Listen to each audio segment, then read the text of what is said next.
Hello all and welcome to episode 58 of the 3-for-1 Sky Fantasy podcast by Fantasy Football Hub, and it's Overhaul time, probably the most exciting and important week of the Sky Fantasy season. My name is Fergi and I'm joined tonight by three of the most successful Sky managers in the game. Firstly, Paul McAnulty. Paul, I've just about sobered up from last weekend. I did leave you in a bit of a state on the Monday morning, clutching your stomach, calling for mama. Have you recovered? Yeah, it was a good weekend, wasn't it? Yeah, international break's going okay for me. Nice trip to Wales last weekend, and then Scotland were playing last night, which I managed to avoid. So, good time all round. Good stuff, mate. We're also rejoined by a fresh, rejuvenated, and COVID-free Dan Cox, aka the Chief. Dan, it's great to have you back. Liam did bring the average age down and average hair follicles significantly up last time out. How are you feeling, mate? I don't know what to think to that. Yeah, I'll get in there, mate. I was in a pretty bad way for about 5 days. So it weren't good, mate. I felt like I've been hit by a car or something. But getting there now, getting back to like full fitness and energy. It's just, I don't know, you and Ada have you, but you're just knackered. Like you do anything, and it's like, I need to sit down now. And I still can't smell or taste anything, which is a bit weird. But there you go. But I'm getting there. I'm glad to be back. Great to have you back, mate. It hasn't been the same without you, obviously. Everything's been going clean, crisp, quickly and smooth. So we know you're back now. We know it's going to be a long one. We know it's going to be messy. Figures have been up as well. Figures have been up through the roof. And finally, to bring the average age right back up, we welcome back Fixture genius, Ian Parrin. Ian, I bet you're in Fixture heaven at the moment with all this going on. How's your international break been going? Yeah, busy at work, Fergie, but you're right. Yeah, plenty of fixture stuff to get into. So let's crack on. Indeed. For any new watchers and listeners, you are very, very welcome. If you haven't subscribed to us yet, please press the subscribe button in the bottom right-hand corner of the screen and set the alerts so you don't miss our live streams at 9 p.m. every Sunday right here on this channel. Also, please press the like button if you enjoy our content. Everyone who's watching could please press like. It would be much appreciated. And also let us know how you have started this Sky Fantasy season. As you can see with our ranks, myself, Dan and Paula are pretty bunched, but we've all had a good start, but not as good a start as Ian. Ian, 0 transfers, rank 238. Ian, you are carrying on where you finished off last season. You absolute animal. Very, very well played indeed. As we are live, please feel free to join the chat at any time. Let us know your thoughts on the topics throughout the relevant sections, and feel free to ask some questions throughout. Good evening, everybody who's with us this evening. Packed lobby as usual. Mark Wright, John MacArthur, Joseph Robinson, Jonathan Maloney, Mike Neef. John says perma-ban for anyone who sneaks off to watch Love Island. That includes you, Dan Cox, Brownie Sky FF, Pete S, Jack Kovandich, L England, Zvonimir, Maffa, Chris Moller, John Maloney, Fire and Blood. Good evening, everybody, and everyone else. Absolutely fantastic to have everyone with us this evening. So it is Overhaul time, a complete refresh of our teams. We set ourselves in for the long haul until around February or March. And tonight we have an absolutely packed show for you. Started with some stats from Paul and Dan, followed by a fixture walkthrough from Ian, and we've also got his fixture projections for November and going into December, which could potentially have a significant impact on the players which we pick for our Overhaul teams. Paul has a few players that he thinks could go under the radar. I think he wants to say they're more alternative picks potentially, because I started ragging them out, but Paul has got a few players to go through. Paul's insight, he loves an under the radar pick. We've got masses and masses of questions to get through, and we'll wash it all down with some mini league updates and a much overdue Dan's rant. Dan, I hope you've got the energy for a rant this evening, because we haven't had one for ages, so we're really looking forwed to it. I thought you'd have filled in with one last week, or I thought you'd have. I wasn't here last week, was I? We were. I was I was sleeping on Paul's floor last week and being sick down his toilet in the middle of the night, which was I'm sure you'll all be pleased to know that. So, such was the evening. Anyway, on screen, Paul, we've got some bonus points in total for the first 3 game weeks. Do you want to just pull out the key points?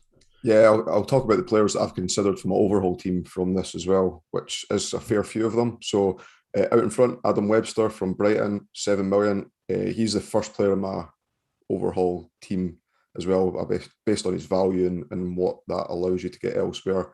He looks nailed on for Brighton, picking up passing stats, passing bonus and tackle bonus. Has a goal threat from corners, nice fixtures. So there's nothing not really to like about Webster, I think, moving forward. Yeah.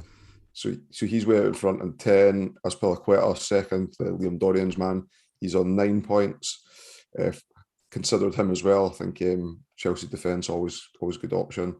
And he seems pretty nailed. I think he left a bad taste in a lot of our mouths towards the end of last season, because the one time that we needed a Chelsea captaincy coverage, it was a one game that he feels rested for. But if you look at his starts from last season, I think there was only from the run when Tuchel came in, there was only like 2 or 3 games that he missed. So definitely more nailed than what we maybe thought he was when Tuchel first came in. On 8 points, so a few of the players I've considered: Lewis Dunk, Liam Cooper. Dunk probably is less attractive playing on the left of the back three when Duffy's in. His passing stats, he has picked up passing bonus, hence why he's on this list, but I don't think he's as assured as what he had been when he plays in the centre. Liam Cooper, who we'll talk about a little bit about later on.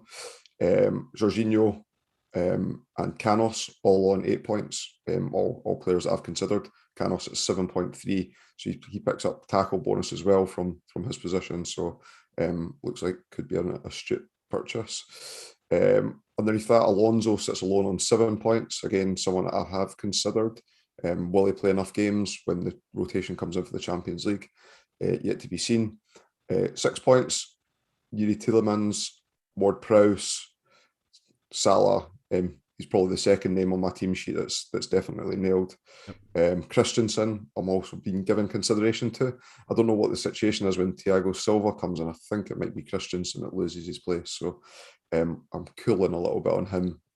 He was in my first Overhaul draft, but I'm cooling slightly on him on that basis. He's a funny one. He's kind of smacks a bit of James Justin last year. He just looked in terms of such incredible value in front of our face, but because of the constant threat, we never quite get him in, but just does it week on week on week on week. And he's actually played, I thought he was good in the Euros. I thought he started well for Chelsea as well. It's not like he's filling in and making loads of errors. I thought he looked really good. So I think Christensen, I think Christensen's a great defender. Yeah. I think he has those fitness issues, and experienced Sky managers will be still scarred by his 59 minute appearances, missing out on clean sheet bonuses, and that extra point for the extra points for picking up the clean sheets having gone off early. So I think that's like people still have that in their minds as well. Yeah. I think he kind of falls in that group with Joel Matip as well. That's everything from me from the Cool. Thank you. Let us know how you're getting on in the chat. Andrew Francis is 69th overall with just 1 transfer. He's very, very well played there, Andrew. Sam Taylor is currently 4,300th. Tom Hahn 851st. There's some very, very high ranks. A bit different to last season, I think. It was a tough start last season, but this season there's some very, very high ranks really on. Ben Lee, 666th, 1 transfer used from Dream Team Tonic. Very well done there, Ben. Okay, let's have a look then at the most transferred in. So Dan, this is for the last week, and no surprise who is right at the top. Yeah, straight in, Ronaldo, 33,000 transfers by some distance over second place. But yeah, Ronaldo, and the thing, I've seen so much stuff this week about how he's going to perform, this, that, and the other. You just don't know, do you? We're just going to wait and see. But yeah, Ronaldo, Ferran Torres, his last game would have done that because the first 2 was like 2-pointers in both of them. Yeah. So it was only like, the couple of goals. Alonso, he's into 17,000 teams. Sorry, Torres is into 21,000 teams. Damari Gray, 14,000. Has started well, and with the Everton captaincy coming up, I can see that's why he's there. Benrahma, again, started well, into 12,000 teams. Antonio, into 12,000 teams. Tanganga, is that how you pronounce it? It is. He's into, 11,000? Yeah, Lloris, 8,000. Christensen, mentioned there, 7,000. Lukaku, 6,000. Duffy, 5,500. Then Laporte, 5. Do you want me to keep going down? No, or? just I suppose to pull out a couple of players Varane, there. I did spot Varane there, 5,000. He got passing in the last game. Mendy, I think, is a good shout there, into 4,800. Conor Gallagher, I think he's an option as well, 4,700. And and even Pinnock down there, 3,500. And well, even the Brentford keeper as well, I can see why he's there, 3,000. So no surprise with some of them. But Ronaldo, the Ronaldo factor is just unbelievable, isn't it? There seems to be a couple of players there, such as me. I go for Tanganga, Duffy, and Laporte are probably 3 I would pull out who may all lose their place, in the coming weeks. And that's not even mentioning Christensen. Obviously, with Laporte, Stones hasn't been fit. He's played for England. He's fit now. I'm not sure Laporte is going to be, kind of Diaz's perma partner. With Spurs, so they've signed, is it Emerson Royal, the Barca right back, who likely take the place for Tanganga, you would guess. I'm not, I don't know. I think what is, when we'll get to it, but because this is most transferred in overall, isn't it? I think that's a lot of people just logging in and like, cool, Tanganga scored a lot of points, I'll put him in, without having the knowledge that they've just signed a new right back and he's probably not going to play. Could be wrong, but I wouldn't have thought so. If they spent 30 mil on a guy from Barcelona, he ain't going to be on the bench, is he? So, and Duffy as well, because of injuries in the Brighton back line and stuff. But again, it kind of, I said some of these players do tend at times, don't they? Because I mentioned last year with Justin, he was such an incredible option, and I avoided him all that time because it was always, Prayer will be back, he'll lose his place. It just went on and on and on, and Justin just kept smashing it every week, didn't he? So it's going to be interesting to see how those sort of players who actually kick on and who don't. Ian, are you interested in any of those players just kind of mentioned there at all, or are they all a bit too risky for you? I don't really like Tanganga. He's definitely going to lose his place. Christensen, I do quite like. If he's got the spot at the minute, it's up to him to lose it. Yeah. But you've got to realise, if you do pick players like that, then if they do lose the place, you've got to look to move them on. And nobody wants to pick an overhaul team with transfers sort of waiting any second now, do they? I do wonder with Christensen, with his price, if he is worth it, because he's 8.3. If he stays in the team and plays the majority of the games at that price, he's going to provide incredible value, right? If he loses his place at 8.3, he's kind of an easy switch out, I suppose, isn't he? So I suppose for those who don't mind taking a risk with a big potential upside against maybe having to use a transfer after a couple of game weeks, I think he's worth the risk. Maybe he's definitely in my second team at the moment, but he's been kind of in and out of my first team all the time, because I do think if he does keep his place, he could be absolute gold. The thing with Chelsea as well, we'll see it when we get to the fixtures. There's no easy in either. If you want one, you probably want to start with them. Yeah, that's fair. Cool, okay. And transfers out, Dan.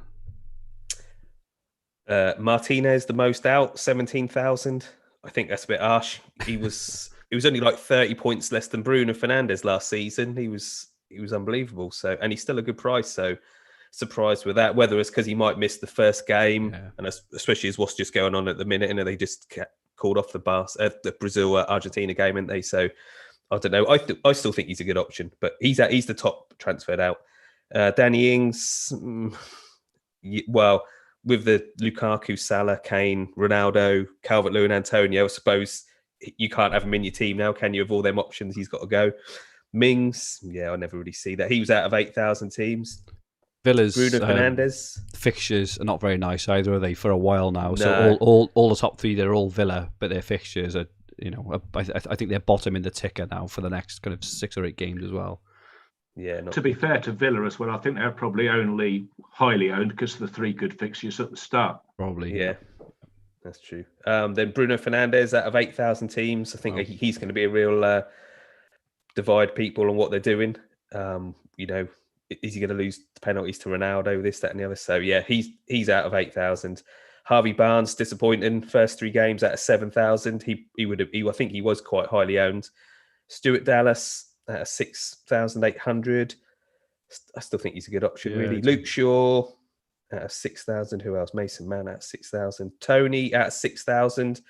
Yeah, I think he was only in from the because of the first night, really. Arsenal Brentford. I think that's why he was in a lot of teams, so I can understand that. And again, with all them strikers I just mentioned, you can't have Tony in your team, can you? Sancho disappointing at 6,000. Tsimicus, yeah, that's not a surprise. We all had him. Knew it was only going to be for 3 games, so no surprise there. Don't think it's too many surprises. John Stones, if you'd had him from the off, you'd have been a bit disappointed. Yeah, because definitely. Obviously, he hadn't played any. Vardy, Bamford, Michael Saka, Soyuncu. Yeah, I'm not really surprised at many of them, but yeah, Martinez did surprise me. But I suppose, like I say, with the fixtures not being great, yeah, I think it's fair enough. Cool. And top 1K ownership. So this is Ian's crew, and all the guys in the chat who in the top 1K, the current ownership. Bruno is still high, but Dan, who takes your eye there? I do like Antonio, 76%. 92 points I got off him as captain in the first 3 games. Incredible, isn't it? You can't. A bit savage to get rid of him, but then but I think because of his price, if you had him, Calvert-Lewin, and if you got him in your front 3, even just him, it really helps your team out, doesn't it? Rather than having to have another 11.8, 0.9 player. So yeah, Antonio's still the top. I know this is going to change a lot by Thursday, Friday, but it's interesting just to see it. Some people probably haven't even touched the teams, have they? But we know we'll see more in the end of the week. Salah, 61%. Bruno Fernandes down to 60%. Again, that'll be interesting. I think it is probably going to be a 50-50. What are you thinking with Fernandes? Ruben Diaz, 48%. Great pick. Trent, 47%. A great pick again. Webster, yeah, he's going to be popular, like Paul said, 40%. Ben Rama, yeah, I think he's a good price. And I think, Ian, you had him, didn't you, from the start? He's started great. I don't see why he can't. I know they signed a midfielder and stuff, but I think he's going to have a good season. Ronaldo into 38% of the top 1,000.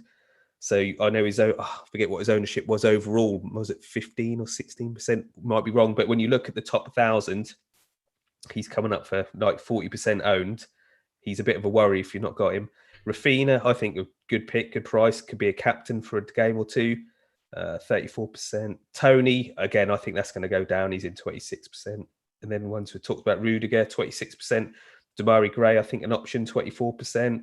Ferran Torres, 24%. I think there's a lot of good sort of midfielders around that sort of 8 to 9 million. Lukaku, 22%. Well, Martinez here, that's still in 20% of teams. So he's the most shipped out, but the top 1,000 teams have still sort of got a bit of faith in him. Tanganga, we talked about 19%. That should drop, surely. Then Kane, 18%. That's pretty low in it for Kane.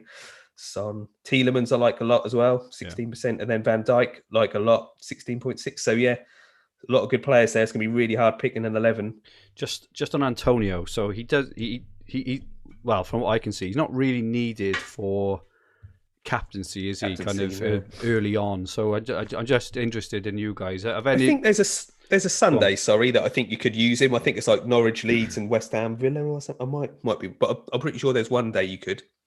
Yeah, is he like in your thoughts at the moment in terms of because you say it's only those kind of limited spots, right? It's very difficult, and with Everton having the single game day and then there's Leeds and then just trying to fit all the premiums in anyway. Is Antonio in in kind of any of your drafts at the moment?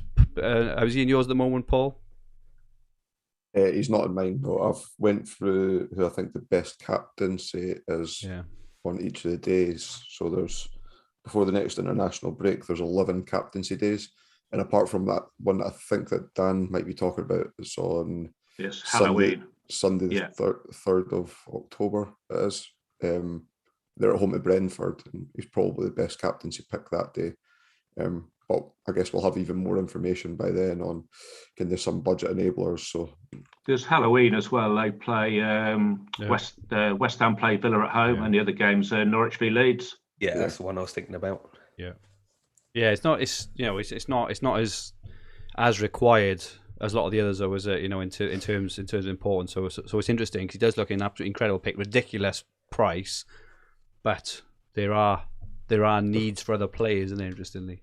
It's weird because the fixtures are good as well. Yeah, it's not. it's just strange, isn't it? Yeah. What do you think? The Benrahma, Ian? Do you think that's Do you think that Benrahma could be a good foil for Antonio in terms of instead of him? He could be. I think Antonio, when he's fit, is likely to get the lion's share of West Ham's points. Yeah. The way that I look at it, if you put him in your side, you can spend the savings elsewhere. If you don't go with him and you go with 3 heavy hitters up front, you're struggling to get premium picks elsewhere in your side. So Benrahma could be a shout. Or another way to look at it is to put Antonio in and see if you can shuffle around 2 premium forwards.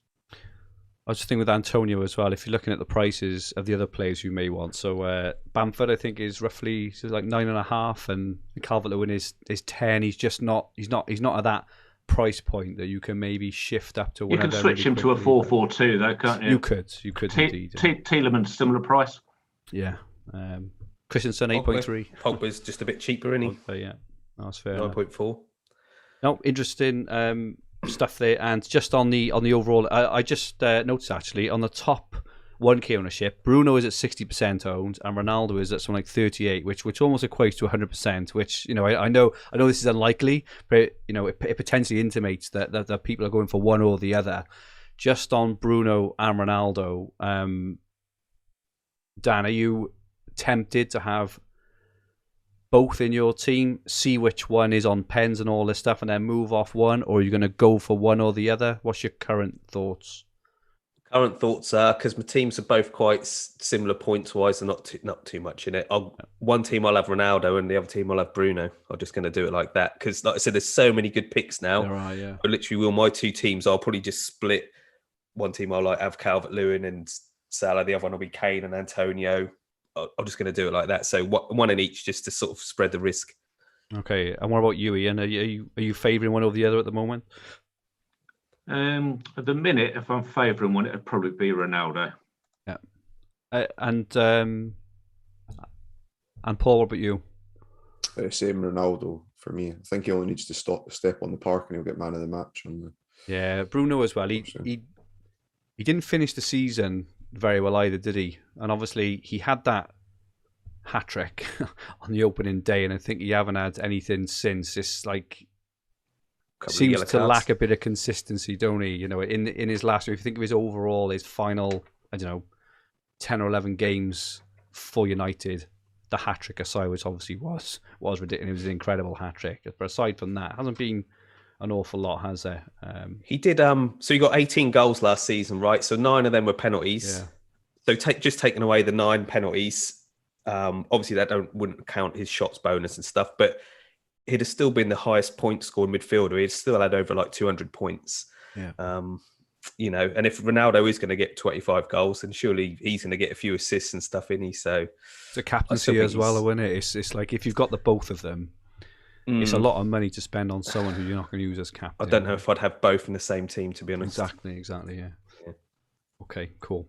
Okay, Ian, we're going to go through the fixtures now then, if that's all right. So I've got fixtures for game week 5 and 6 on screen. Do you want to walk us through them? Okay, yeah, sure. So next Saturday, after the international break, there's 8 games. Palace v Spurs is the game where you'll see the lineups. And then all of the other games, Sunday then, Leeds against Liverpool, and Monday is Everton against Burnley. So I think the big decision there for the Saturday is there's good captaincy options, but are you going to know whether the players are going to play? The only one you'll see is likely to be Harry Kane. So Ronaldo's obviously playing 3 o'clock. Your City players are playing 3 o'clock, and then Chelsea are in the televised game at 5:30. So pays your money, takes your choices, I guess. What are your current thoughts, theory? And I think I'm on Ronaldo for that one. As Paul said, I think he's nailed on. If I'm having Ronaldo, he'll probably be captain that day, unless Ollie says something to the fact he's not going to start. Yeah. I think he could easily score, could get a couple, could go mad, bound to get mad. He's only got to put his boots on the right feet and he'll be man of the match, I think. That's right, yeah, definitely. As he was in his debut the first time round against I've got a story about Ronaldo. Go on. We had a good tip. I think it was when they played Millwall in the FA Cup. and there was a tip going around that he was going to be man of the match. It was 8-1 shot, and I think he scored twice, set one up, was definitely man of the match, and they didn't give it to him because he couldn't speak English for the interview. Oh, you're joking! Oh my goodness! Couldn't How much did you believe have it. on it, Ian? 50 pence each way. 8-1. I think I had 25 on it, so that'd been what, a couple of hundred back. Would have been, yeah, Christ. Dear me, I was gutted, absolutely gutted. Everton and Burnley on the Monday night is an interesting one because I've currently got Calvert-Lewin in my draft with a view to maybe moving him down afterwards, maybe. And I know others, there's been mentions of Pickford and Damari Gray and things. Who do you think are the best, Everton options? And I think Dan mentioned in his bite-sized video that we do need another Everton captain a few weeks down the line, but it is like a long way down the line, isn't it? Yeah, so you're not going to win the last of the currently scheduled games. Exactly. So what are your current thoughts on that? I think Calvert-Lewin's the best bet, yeah. But if you want him, are you going to hold him for all of that time? Yeah. Paul, what are your thoughts on that Everton match at the moment? Yeah, I'm keen to see what Benitez says. If Calvert-Lewin's fit, I think I'll have Calvert-Lewin and budget in the bank to move on to another premium at some point. Okay. Ryan in the chat says he's on Pickford at the moment on that one. Dan, have you got any thoughts at the moment? Splitting over two teams or? Yeah, it's tricky. I'll have Calvert-Lewin in one because the points he could get if he get a goal or two in that on the single game days. But yeah, I like Pickford. Damari Gray has found his way into quite a lot of teams. So I'm sort of then you're at a point where his ownership's quite high. It's sort of I'd like to not have a highly owned player. So and he takes up a midfielder position. So yeah, Damari Gray. That's a good thing though, Dan. Yeah. Say again, sorry. That's a good thing that he takes up a midfield position because that's the one we're struggling to fill, I think. Yeah, that's it. Yeah. So yeah, I don't have to. The team haven't got Calvert-Lewin. Yeah, I can. Yeah, I ain't got to lose a striker slot to keep. If you're going to say, like I said, do you want to have Calvert-Lewin in your team for 7 games? Like it's a long old chunk of the season, and are you going to be in and off? The other thing, like Paul said, is his injury. I didn't think he was going to play the last game because he had a toe injury, wasn't he, or something like that. So I'm not sure if obviously we'll have a press conference, but you put him in your Overhaul team and it gets to that Monday night, first time you need a captain him and he's suddenly not in the starting lineup like what happened last season. You're like, oh, right, nice one. Yeah, Benitez has got a track record for not being strictly forthcoming at press conferences either. Right. Game week 6 and starts off with Newcastle Leeds. Kicks off single game Friday, Newcastle v Leeds. I think Rafinha's probably the player of choice for Leeds, but I don't think we might find out this week whether he's going to play or not. Yeah. Yeah, so it's a bind, isn't it? For those who haven't seen it earlier, the Brazil-Argentina match was cancelled a few minutes after the kickoff due to some COVID concerns over, I think, some of the Argentinian players rather than Brazil players. But yeah, it's absolute nightmare. So no one knows. It's very tough. We've been asked a lot of questions of what's going on. I think it's fair to say that we haven't got a clue. I don't even think the authorities have got a clue, have they? And that's been proven. That's been proven this evening by a game started and cancelled within minutes of it starting because no one has any idea really. I'm not even convinced Rafinha's there because he's not been in any of the matchday squads either. Go on his Instagram, Paul. Get on his Instagram, see where he is. See where he is. Stalk him. It is. Okay, then Saturday, Wolves v. Apologies, just on Leeds. So Ryan and Luke in the chat have said about Liam Cooper, and obviously Bamford was flavour of the year last year. Is there anyone else from Leeds who catches your eye?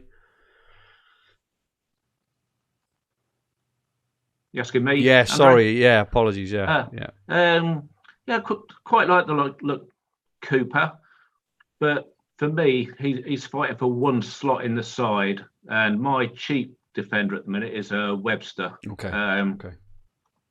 I quite like Harrison. Quite like Bamford is good, but he's no Salah, Ronaldo, or Lukaku, is he? So I think he's fighting for a place that he's not going to get amongst our strikers. He did score a hat trick on a Friday night last year in about Away. game week 4 against Villa, wasn't it? Away to Villa. Away to Villa, yeah. But yeah. Okay, no, that's interesting.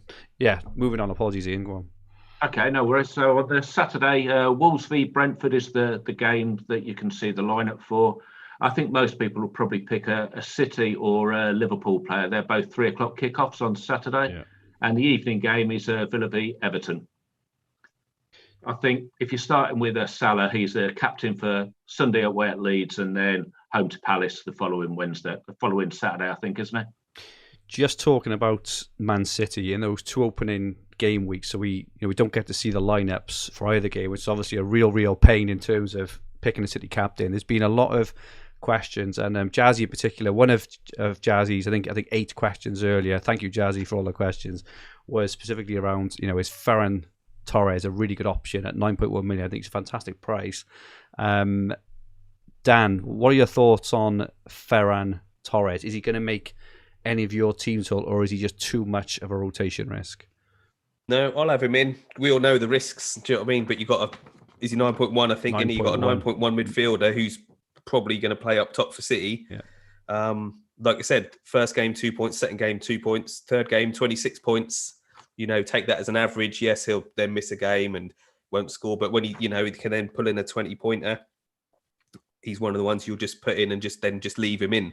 Don't put him in, and he'll play a game, then don't, and then you'll take him out. Just leave him in, unless he's injured, of course. But if you play for Man City, unless you're Ruben Dias, you are going to get rotated. So no, I really like him, and I think he's a good option. I've got him in Son as well. I think he's good in that as well, midfielder as well. So I brought him in on Saturday in Dream Team. That was a nice one. That was okay.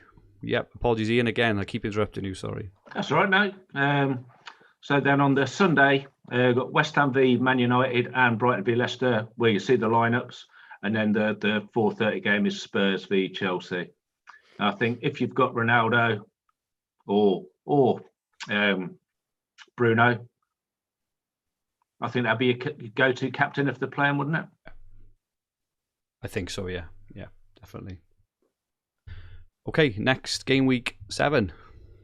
Okay, game week 7. So early kickoff on Saturday, Chelsea v Man City. Tough to call that. And then Watford, Newcastle, Man United, Villa. So Man United again, 3 o'clock on the Saturday. If you've got Ronaldo and you think he's going to play, stick him in. Liverpool's the televised game away at Brentford. So again, it could be Salah. Calvert-Lewin, yeah, just I hope to Norwich. Still holding. Yeah, fairly open as well. Who do you go for there, Andrew, do you think? Or who would you think was the best option? I think Ronaldo against Villa. It's hard to say because obviously, it's another week away, and Villa obviously may improve defensively and all this stuff. But as it stands, Brentford have looked pretty okay at the back, I think. And Salah, he's generally a bit more dangerous at home than he is away. But I think Ronaldo at Old Trafford against Villa, though I think the Calvert-Lewin against Norwich could be a good one. But Norwich, they put a good fight against Leicester, was it, in their last match? But I think Ronaldo for me. Yeah, it'll be a case of looking at Dan's poll for me. Whoever finishes top, I'll likely have the player anyway, and I'll probably captain whoever comes top of his poll. Yeah, definitely. So you look at Calvert-Lewin there. If you're going to have him as captain on that first Monday night, you can have him on that game, and then you bring us to the Sunday. Southampton v Wolves and Arsenal v Tottenham. There's a potential move off there to Harry Kane. Yeah, that's a good shout, though. Leave the money in the bank.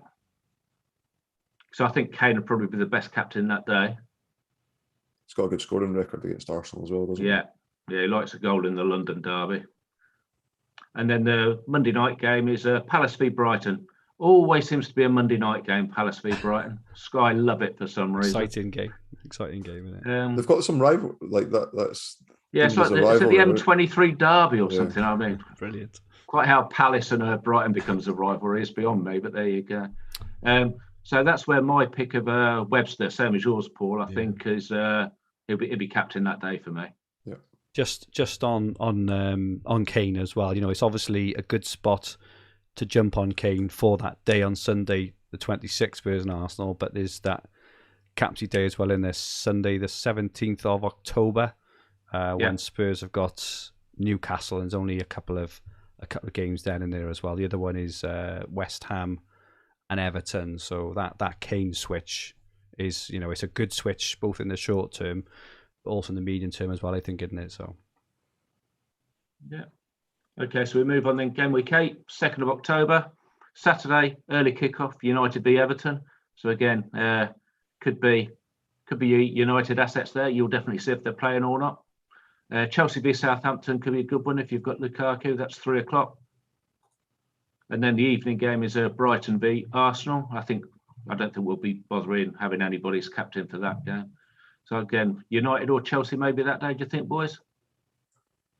Yeah, well, you get to see the lineup, don't you, I think? The United game, yeah. With Lukaku though, as well. Yeah. With Lukaku as well, it's a good argument. There'll be some good 50-50s, won't there? I don't think it's as obvious. I think what's good about this season is the captain season is obvious. Previous ones every day, is it? So I think we'll see a bit of variance. It's not like Bruno or Kane every single week, is it? Because of the Saturday and the Sunday thing as well. There's quite a big split, which is really good. Last season as well, you won't have not everybody's going to have the same players, are they? No, you can't imagine everybody's going to have Ronaldo and Lukaku on that day. That's going to be interesting. You're going to get some natural variance with the captaincy. Last season, I captained Bruno Fernandes 21 times. I can imagine probably most people did the same. So, like I said, it will be nice that we'll be like, I'm on Lukaku, you're on Kane, you're on Salah, and you think at least it's a bit of choice and stuff to make it a bit more interesting. It is. And then the Sunday games, this is the last set of fixtures before the October international break. West Ham, Brentford, Tottenham v Villa, Palace v Leicester. They're all 2 o'clock kickoffs. So you see the lineup for all 3 fixtures there. And then you've got Liverpool v Man City in the blockbuster 4:30. I think if you've got Antonio, it could be a good one there. Kane could be a good one. Yeah. I think it's fairly that move on to Kane becomes more obvious again, though, doesn't it? And the previous week, then, doesn't it? So that's the thing with Tottenham playing in the Conference League. They're often on a Sunday. Yeah, that's right. Okay, so then game week 10, there's the international break, and then game week 10. And then back on a Saturday, early kickoff, Watford v Liverpool. Man City playing Burnley, Leicester v Man United, Villa v Wolves. And then the late game that day is Brentford v Chelsea. So I think if you've still got Liverpool assets there and they're playing, I think the way to Watford's as good as any there, I think. What are your thoughts, just briefly, on rotating these strikers, because I saw someone in the chat, Liam, actually, Dorian, and a couple of others as well, were talking about potentially moving Salah to Kane, that, a couple of game weeks ago. This hokey-cokey with premiums. Do you think that is something which we'll see a lot more of? Paul, in terms of setting the, defence and maybe midfield, just, as Dan mentioned with Torres, just kind of leaving him there with a couple of others, leaving your defence there for a few weeks, a few months, and rotating the premiums. Do you think that's something we'll see a lot more of? Yeah, and the name of this podcast, right? We'll be looking for all the 3-for-1s that we can try and get. So that Salah move, what puts me off the Salah move is that the first game after the international break. So I think the thought there is that you come off Salah on the Saturday, the 25th of September, which is, say, the Saturday game. So you make an advantage of bringing in another player. You miss the Man City game the following week on the Sunday, but then they open up against Watford, the first game after the international break. So are you comfortable going without Salah in that game, I guess, is the question. You could bring Salah back in the following Sunday, so you do only miss one game, one premium game where you might have considered captaining him, which is certainly something I'd looked at as well. I'm looking for all those 3-for-1s or 4-for-2s opportunities between the premiums and trying to set and forget as many of my placeholders, like Webster, like a budget midfielder in those kind of slots for that reason. Yeah, if you're going to do that, a bit like I always say, but for any new watchers and listeners, make sure you've got the budget in your formation to be able to afford the most expensive ones whenever you want them. Good. Nothing worse than being a couple of hundredths off getting your players in that you want. Yeah. Up front, it's weird as well because you've got Lukaku, who we're deeming as a premium, but he's 0.7 less than Kane. So when you're balancing out that, you almost want to put all the top 3 premiums in and then work back the way. I think you mentioned quite a lot. Move forwards and backwards according to where you want to go with it. Yeah. And then the other thing, well, we might as well discuss it while we're on it. There's a lot of thought going around where if you've got Lukaku, can you cover it with a premium Chelsea defender? Same with Salah. Can you cover it with a premium Liverpool defender? Then you look at the likes of Kane. There's no real coverage. If you want Tottenham, it's Kane or Kane. Yeah. What do you think of that, Dan? We had a question, a question on that actually, in terms of players like Lukaku and Salah especially. Maybe not so much with Ronaldo and Bruno, even though Varane came in first game, had passing bonus, and they kept a clean sheet. He looks like he'd be good. But do you think Van Dijk, Trent, Rudiger can be realistic captaincy options in those games? Yeah, I had a question on my Sky Bite Size by Luke Wilson. So he was saying basically that if you had Ronaldo and Kane, Spurs, Man U, Rudiger, Van Dijk, Diaz, you've got all them 5 teams covered, ain't you? Obviously on the, Liverpool, Watford we're saying there, you'd obviously can't have Salah, you'd then be on Van Dijk, but that's an option. Like, you got 2 teams, you could try something like that. But yeah, that would cover you all of them big teams. And like we said before, defenders often a better captain than the striker.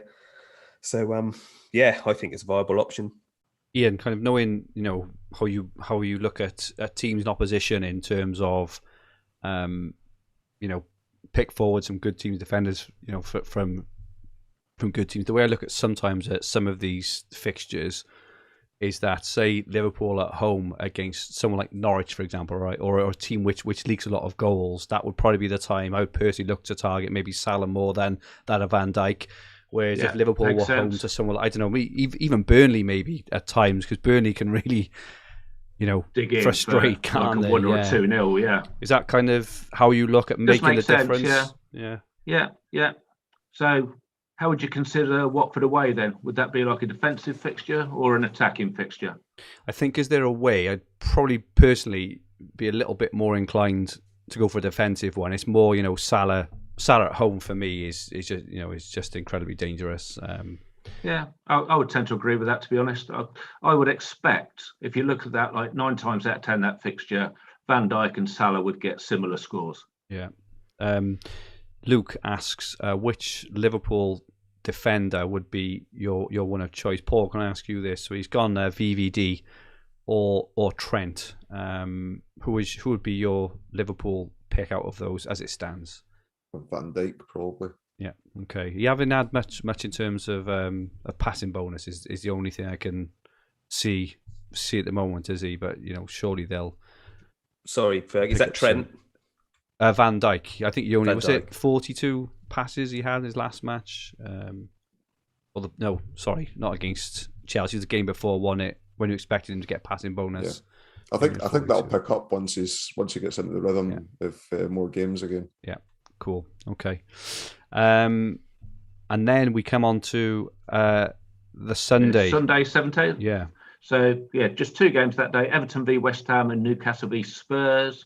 So again, this is where the Kane story's coming back round, isn't it? It looks like he's the best captain that day. It does. You could go Calvert-Lewin or Antonio if you got them, but I think Kane away at Newcastle is probably the best bet. Pretty good one. And then we get to the meat, the and then interesting ones. The crux of the crux of the matter. So we might as well do these 2 together. So Monday, 18th of October, Arsenal v Palace. And then the first match of the following game week, Friday the 22nd, is Arsenal again at home against Villa. So this is where, unless you're starting with an Arsenal player, and good luck if you're doing that, you can either have a Palace and a Villa player and do away with Arsenal, or I think what I'll probably do, and I think a lot of the experienced managers will probably do, is bring an Arsenal player in as a bit of a transfer trail to bring them in for the Monday and Friday, and then move them on. Maybe not for the same player, maybe not even for the same club or position, but for a different player. Well, Lukaku has got the 12:30 on the Saturday, which would be a lovely a bit game. of a spoiler alert. I've got something at the end of this section where we'll go through it, Fergie. Awesome. Okay. So something at that point, exactly what Ian's saying there, might be worth bearing in mind is getting rid of a player that you don't want for the Arsenal player, and then having a look a week or two in advance. So you've got that game that Dan mentioned earlier on, that Wolves-Everton standalone game. So if you start with Calvert-Lewin and you move Calvert-Lewin on, and perhaps moving on to a Wolves or an Everton player a couple of weeks in advance, I'll help you cover off that captaincy as well. Luke Schlitto says Brighton out, Arsenal in. I think this is where Brighton's fixtures maybe turn. Actually, Brighton have got Man City on that 23rd, so that could potentially be a move off. Maybe Wednesday to Ben White potentially, or something, along those lines. Just on Arsenal, then, my immediate thoughts straight away. I think maybe. Lacazette? No, it's not. Absolutely not Lacazette. It's actually Aubameyang, because I think he proved again that he's probably the only Arsenal player. Was it a week or two ago? He scored a hat-trick, didn't he? I know he was only against. I say only West Brom. That's a bit unfair on West Brom. Away to West Brom in the Carabao Cup. He's probably the only the explosive Arsenal option, isn't he? But I'd be quite happy to go with that. The way Arsenal are playing at the moment, but obviously, if Arsenal do show signs of improvement, they've got a fair few games before this. The fixtures are actually pretty good. I think from game week 4 or 5 onwards, anyway. So if they do show signs of improvement, Tierney and Ben White probably been the other two. We're getting some shouts in the chat for maybe Smith Rowe off Ewan or Saka. Harry Dawson says Odegaard. Dan, are you excited about any Arsenal players at the moment? No. Like I said, we had it last season, didn't we? We could bring in Rob Holden, 2 games, passing bonus, clean sheet, 40 points, lovely job. But with that, if Arsenal start off all right, and they are, someone like Ben White is hitting the passing bonus, then whip him in for a couple of games and out. I don't know. Aubameyang, yes, he could score a couple of goals. Yeah, it could just be a 2-pointer. And you wasted 2 transfers. It's so hard. I like the shouts of Saka, Smith Rowe as well, both cheap price. But you're not going to keep them, surely, Dan. So it's still 2 transfers. Yeah, that's true. Although I'd feel better with a defender rather than a striker, bringing Aubameyang in. It's just so hard. If you start with 4-3-3, you can move to anybody you like. Yeah, that's true. These are the 2 games that when I look through these things, that is the only worry. Like, I don't mind having a Damari Gray in or something like that, but the 2, and because there's 2 of them, if there's one of them, you could consider skipping it, but it's so hard. I don't know. I think I'll have a few options leading up to it, and if Arsenal have improved, then yeah, like Fergie said, there are some decent games there. So I think, like Paul says, that's the time to look at your weakest link, move them on for any Arsenal player you like, and then bring somebody else in afterwards. It's not a bad shout. Yeah, it's hard to argue with that. Just quickly off topic a little bit. What were your thoughts on the Salah to Kane move on last weekend? Just gone to try and Kane. Was it Watford? Yeah, Watford. It was, wasn't it? Did anyone make that move? I did it in one team, yeah. No, I did it. That's all. And as I say, I was sat in a pub with Paul, and I think I managed to talk Paul into doing it as well. So both of us watched on in horror as I didn't see the game. He missed the sitter, didn't he? From what I can gather, which would have been shots bonus and a goal and probably man of the match. I think it was a decent move still, because as you say, if he did get the fact that Bruno blanked, obviously. At that point, we didn't know that Bruno would obviously blank. But as you say, and if he had got that, it could have been a 10 or 30, which would have been a 20, 26 sort of point. I think, little bit of hard luck there. And that's kind of what I think about this Aubameyang thing personally. He's, we can wait and see, right? But I would personally, and this is why I'm not as good at this game as you guys, but I would personally use these kind of transfers to try and get this big haul through. If it doesn't work, it doesn't work. It doesn't really matter, is my opinion. Whereas, it does if someone picks a defender that picks up 40 points like they did last season. It does. It's a different season though, and I do agree. It was obviously a mistake last year. But at the moment, we're not going to want an Arsenal defender, right? But obviously, we'll know more at that at that time. Anyway, enough about Arsenal. Oh, just to say, Spurs are top of the Premier League and Arsenal are bottom, just before we move on. Okay, so moving on, 23rd of October, Saturday. Chelsea v Norwich is the early game. So I think even if you haven't got Lukaku, I think probably your Chelsea defender's probably a good bet in that game. Passing bonus, probably a clean sheet, 20-point captain.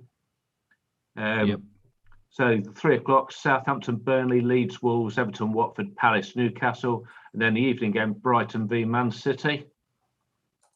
So you could go with a Man City player, but I don't know.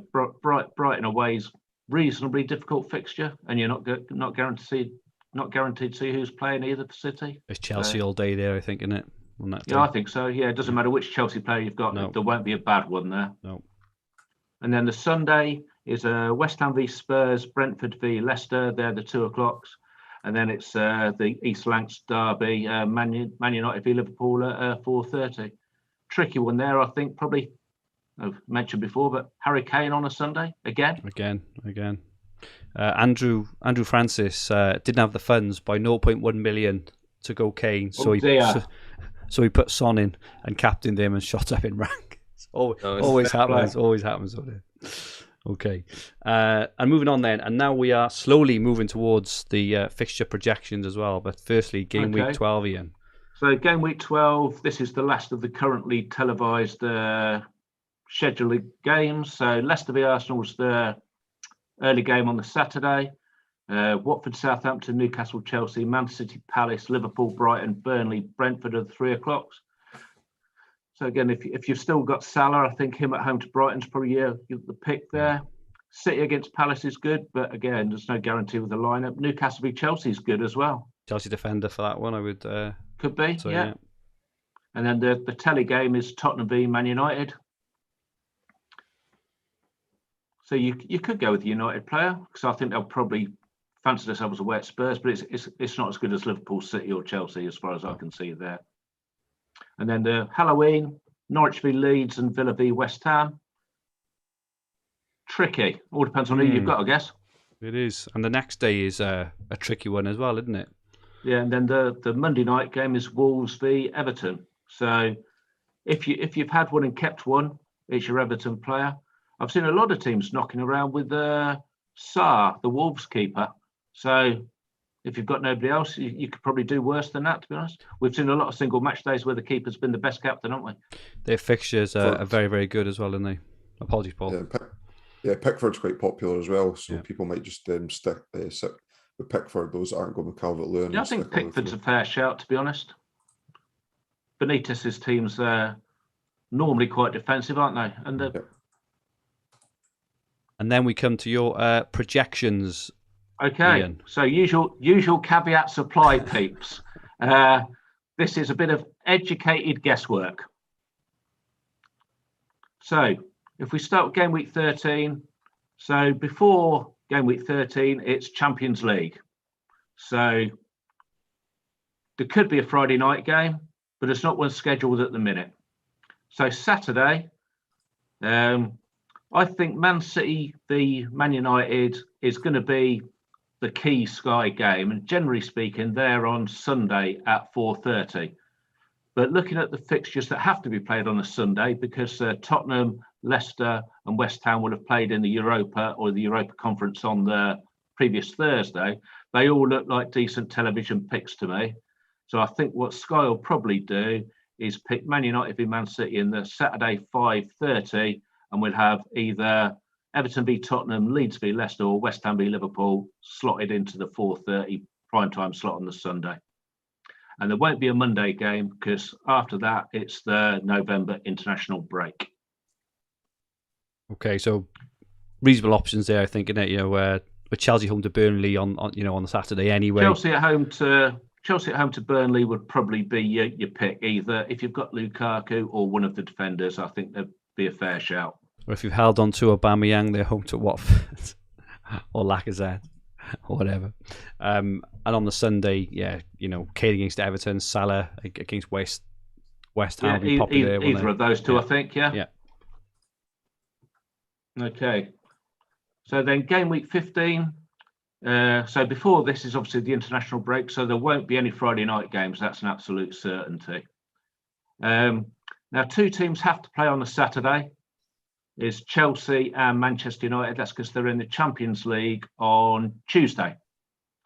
And Tottenham v Leeds, I think, will be on Saturday, because it's one of the few chances that BT get to pick Tottenham in their preferred slot on Saturday lunchtime. Because Tottenham are normally playing on a Sunday, BT don't get a chance to pick them. If they do, they have to play at noon on a Sunday, and they don't really like that slot.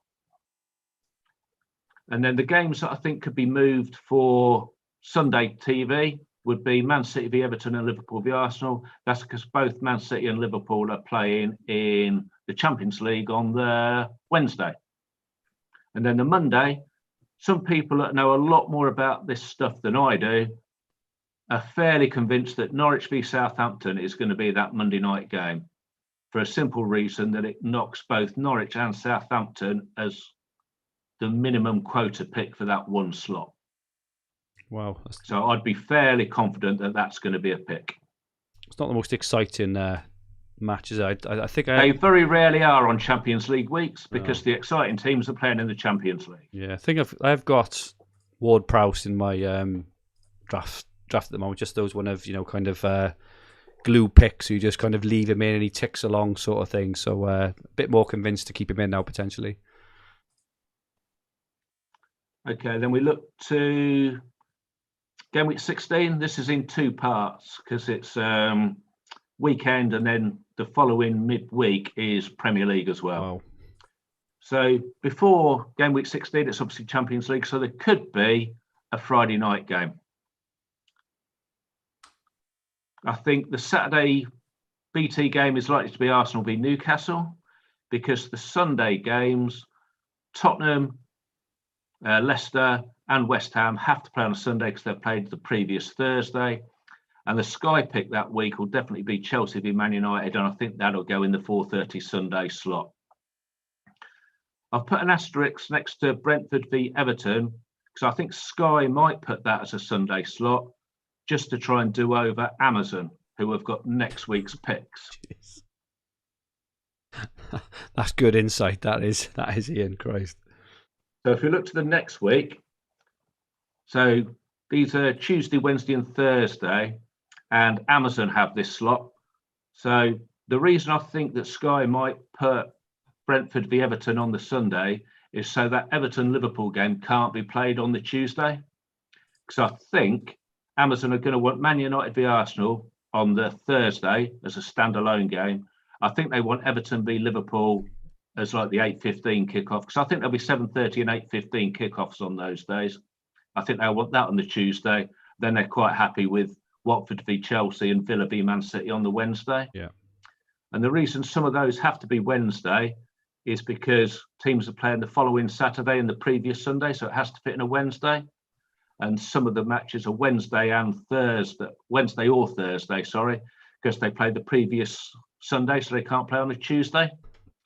So at the minute, I think we're going to get Everton v Liverpool, potentially, Leeds v Palace and Newcastle v Norwich on the Tuesday, Man United v Arsenal on the Thursday, Villa v City, Watford v Chelsea and Wolves v Burnley definitely on the Wednesday. And then the other 3 games, Southampton, Leicester, Tottenham, Brentford and West Ham, Brighton, either Wednesday or Thursday. Nothing massive there in terms of rogue captaincies, though, is there? What we can. You wouldn't have thought so, see? No. You wouldn't have thought so. United, if the standalone game is Man United, we're all going to have a Man United player or the option to get one in. Because if it's a Thursday, obviously you can bring somebody in from a Tuesday or Wednesday if need be. Makes sense. And then your final one, Ian, is it? Game week 17? Yes. So game week 17, which is the last of the Champions League matches, follows this. So before it, you've got Premier League, so there won't be a Friday game. So the matches that must be on the Saturday because of the Champions League the following week is Watford v Man City and Wolves v Liverpool. The games that are likely to be the Sunday, because the Thursday game is Everton v Arsenal and Man United v Palace. And then Southampton v Brighton, I had a sneaky feeling was going to be a Monday night fixture. But with Southampton away at Norwich likely to be Monday and Brighton already having played at Palace on a Monday, I think that might be on a Sunday. And they might knock something else back to a Monday. So it could be Villa v Leicester. Well, that's unlikely, to be fair, because Leicester play in the Champions League. So, sorry, in the Europa League. So it could be Leeds v Brentford, Newcastle v Burnley. Could be the Monday night. But it could be, because they're not attractive fixtures, that Sky don't bother with the Monday night fixture at all. That there's just 2 Saturday games and 2 Sunday games on the telly. Fantastic. And then after that, into December, it's all Premier League fixtures and EFL Cup. So we'll cross that bridge when we come to it. Haven't you worked that out, Ian? I've had a go, but it was a bit complicated. You're not on for your bonus. And I will say that these fixtures for November should be finalised around about mid-September. So you're not going to have to wait too long, but you won't see it before the overhaul is on. Absolutely incredible as usual, Ian. You deserve a drink after that one. I don't know if you've got one, but you do. Very much. Absolutely, you absolutely deserve it. Rob Knight asks, "Can Ian do the seat plan for my wedding?" Ryan Fitzsimmons says, "Thinking about getting Ian's face tattooed on my leg. What a man! A Norman Conquest. Mad how you work this stuff out, Ian. Massive, massive respect. Lot of love for you, Ian. And I did see one off Matt Woolley. Think this might be the highlight of my fantasy football year. Ian going through the psychology of Sky, BT, and Amazon executives and Sussex martlets. Ian Parrin, legend. Just a bit of a breaking news, actually. James Hill and someone else mentioned it above. Really, it could have massive implications, actually, potentially for our teams. Laporte has gone off injured and is apparently coming home from Spain. So if he does get an extended spell on the sidelines, then John Stones could be a really, really decent pick for the coming weeks. And obviously, what is he, 1.4 or 1.2 less than Diaz? 1.4, yeah, 1.4. That is massive. So yeah, just obviously something to keep an eye on there. Even a double up could be decent because they'll be good for clean sheets and passing regardless, wouldn't they? They'll be passing to each other now, won't they? They'll be knocking it back every time. Those on the double up, every time they get it back, we'll be olaying every single pass when we win. I was watching one of the games. I can't remember which one it was, a City game, and they seem to be bypassing Diaz with the ball every single time. He's moved though, haven't he? He's moved spots, haven't he? He was playing in a different spot last year. He was central to it. They seem to have moved him for some reason. They're all saying now Ake's going to be in. He's just haven't worked for him really at City, is he? He's had a couple of, was it a howl he had in the Community Shield? He gave away the penalty and all this kind of stuff. It wasn't Community Shield in their first match back or whenever it was. He just hasn't looked good at all, has he? But Stones could potentially be one to have in there. Looks incredible price. Yeah, it's good. Ian, you deserve a drink. Well done, great work. So just have a look at the next slide up then, Andrew. Oh yes, apologies. You've got another slide, haven't you? Blimey. Yeah. Go on. So it's just on the fixture planner that everybody can get, or all hub members can get, you'll see that there's a condensed calendar that basically shows all of the 2 and 3 for 1s. And up on the screen now, we can see everything from Saturday, September the 11th up till November the 1st. They're all the scheduled days. And just underneath that, I've just filtered it by certain clubs. And these are Chelsea, Liverpool, Manchester City, Manchester United and Tottenham, mainly because they're heavy hitter strikers. I've added in West Ham and Everton, mainly because of Antonio and Calvert-Lewin. And I've also added in Arsenal, pretty much for those 2 standalone captaincy days on the 18th and 22nd of October. And you can see there that if you want to do a transfer trail, you can come off either Manchester United, Tottenham or West Ham players onto Arsenal and then onto Chelsea, Everton or Manchester City. And then for Manchester United, you're missing the Liverpool and Tottenham games. For Tottenham, you're missing the West Ham and Man United games. And for West Ham, you're missing the Tottenham and Villa games. And then there's another one where Chelsea in weeks 6 or 7 have got Tottenham and Manchester City. So if you don't want to start with Lukaku, then it could be that you can transfer them at the end of the Arsenal. So Arsenal at home to Villa on the Friday, straight into, I think is it Chelsea v Norwich? Yeah, Chelsea v Norwich the day after on the Saturday. Nice. And if you're looking at the Salah to Kane move, you get Salah, Leeds, Palace and Brentford. And then Kane goes to Arsenal, Villa and Newcastle. And 2 of the 3 games that you miss for Salah is against Man City and Man United.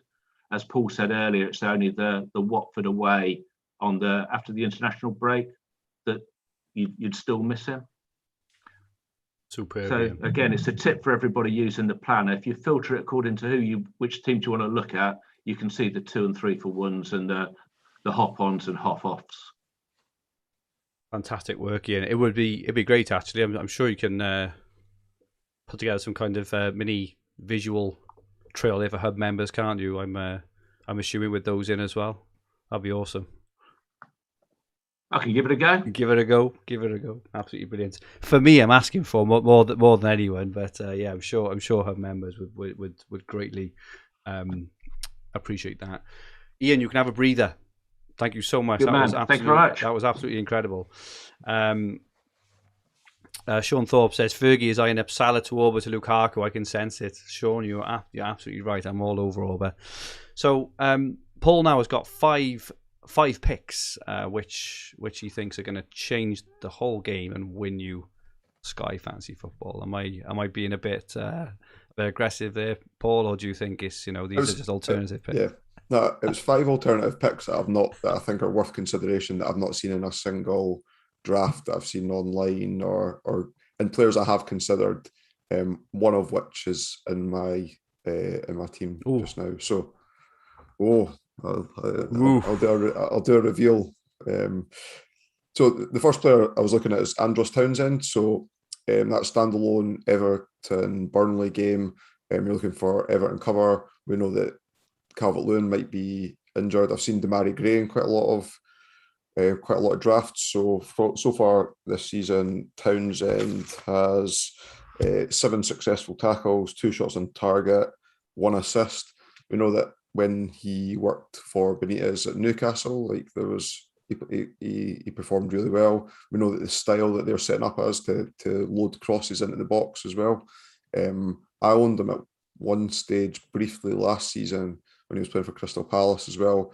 Was picking up tackle bonus on a regular basis. So he's perhaps someone that goes under the radar. And I also probably put Allen in that bracket as well. He's 7.8, which is 0.1 dearer, and is the same price as Demarai Gray. But he's got 11 successful tackles and 1 assist so far this season as well. So a couple of alternative Everton choices if you wanted to move into that midfield slot. I think Ian and Dan were mentioning it earlier on that the wasteland midfield, if you want to put your single captaincy days there, that you can get your big hitters in and around there and not have to move transfers around, then that might be an option. On the second tab, so we know that there's issues with Rafinha, as in we're not sure where he is, and if he'll return, and then if indeed if he misses the Liverpool game, or does that mean he misses the Newcastle game as well?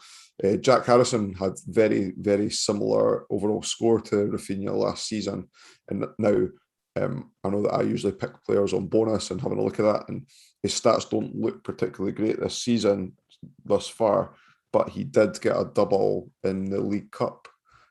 So he's obviously picking up confidence there. He is cheaper than Rafinha. Again, it's another midfielder slot, single captaincy game day against Newcastle. I think he could be a really nice alternative to those looking for a captaincy there.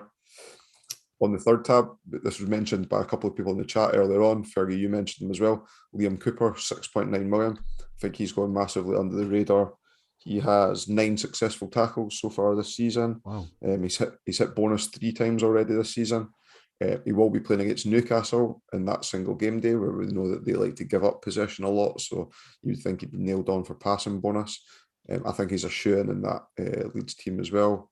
So I don't think there's any question marks over his place there. And he could just be a set and forget hold there at 6.9 million in defence. I think it's a good option. And Leeds have a really nice run of fixtures as well. Yeah, they do. His ownership at the moment 1%. It's really, really low, isn't it? And I consider his price is 6.9. I had him in before I saw your slide, and but I was really surprised when I saw his ownership, and then when I saw your slide, I was like, oh, maybe I'm not going mad. But he looks.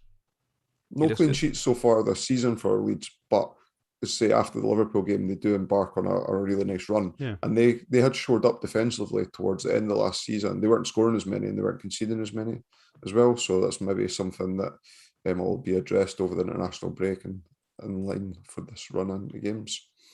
I've seen Billy Gilmore in quite a few teams, and I think that Pierre Lees Mello is a nice alternative to him. He is cheaper. He's 6.7 million midfielder for Norwich.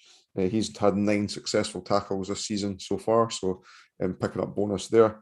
And he's also had 1 assist. So regardless if Norwich's games are difficult or not, a player that's picking up tackle bonus isn't really affected by the difficulty of the game. So he might be another set and forget budget enabler in people's teams, 6.7 million. And then the last player that I was going to highlight is, we talked a little bit about goalkeepers, but Watford's got a really nice run of fixtures coming up, 6.3 million. So people are looking at Rhea and goals for Brentford, but I'm not as keen on their fixtures. I know that they have looked more solid than Watford have thus far, but Watford did keep a lot of clean sheets towards the end of last season in the Championship. Bachmann's a decent goalkeeper, Austrian international. He made 7 saves against Spurs in the last game before the international break. So shot stopping, obviously pick up saves bonuses there as well. I say Watford run on a nice run of fixtures, 6.3 million, same price as Rhea from Brentford. He could be another alternative to consider. Fantastic, mate. Thank you very much for that. Some brilliant picks. Yeah, I'm definitely high on Liam Cooper. I don't really understand why he's so low owned. A couple of questions in the chat. This Mark Harlow or Marcel for Wolves. Everyone seems really high on him. Is he 7.1? I think, isn't he? 6.4, I think. Oh, is he really? Is he that cheap? I don't know why.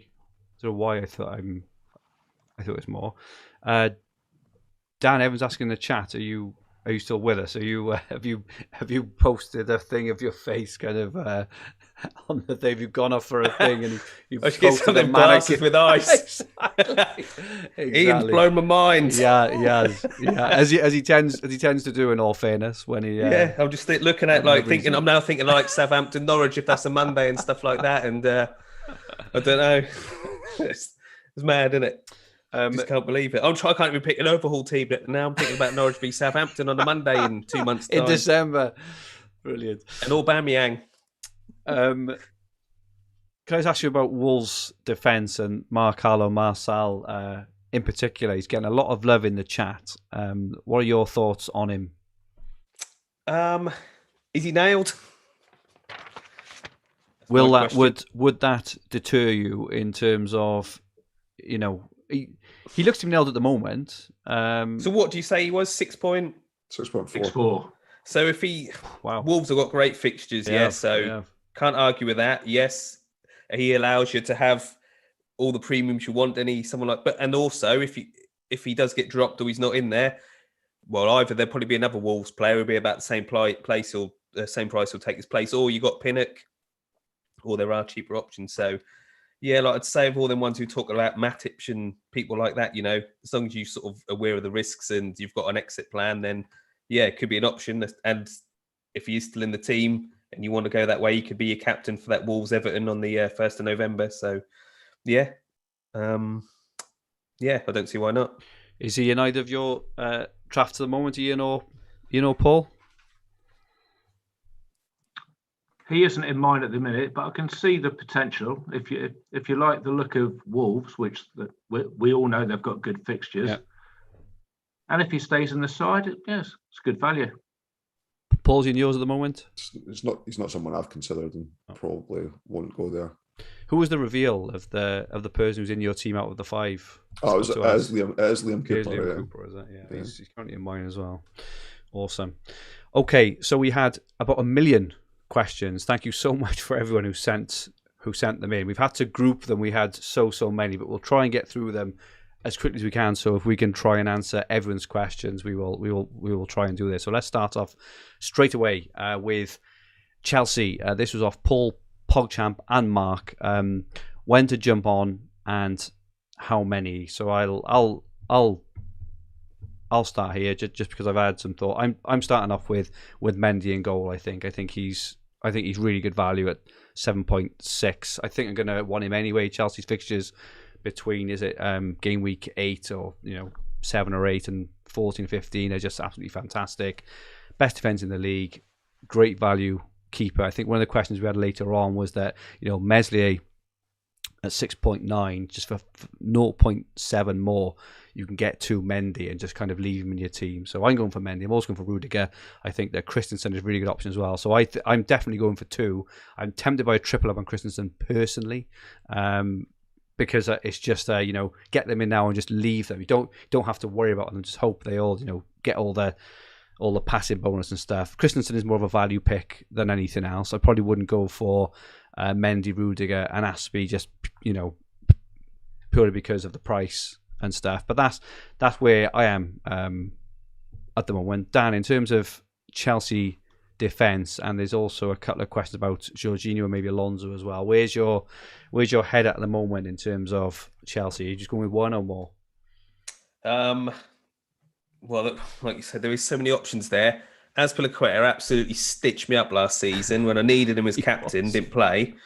And I took out Dunk for him, and Dunk played and clean shit. So fuming with him. So I'll be pained to have him in. Rudiger, great price. Alonso, Chilwell, surely going to come back in, isn't he? I think so. And rotate.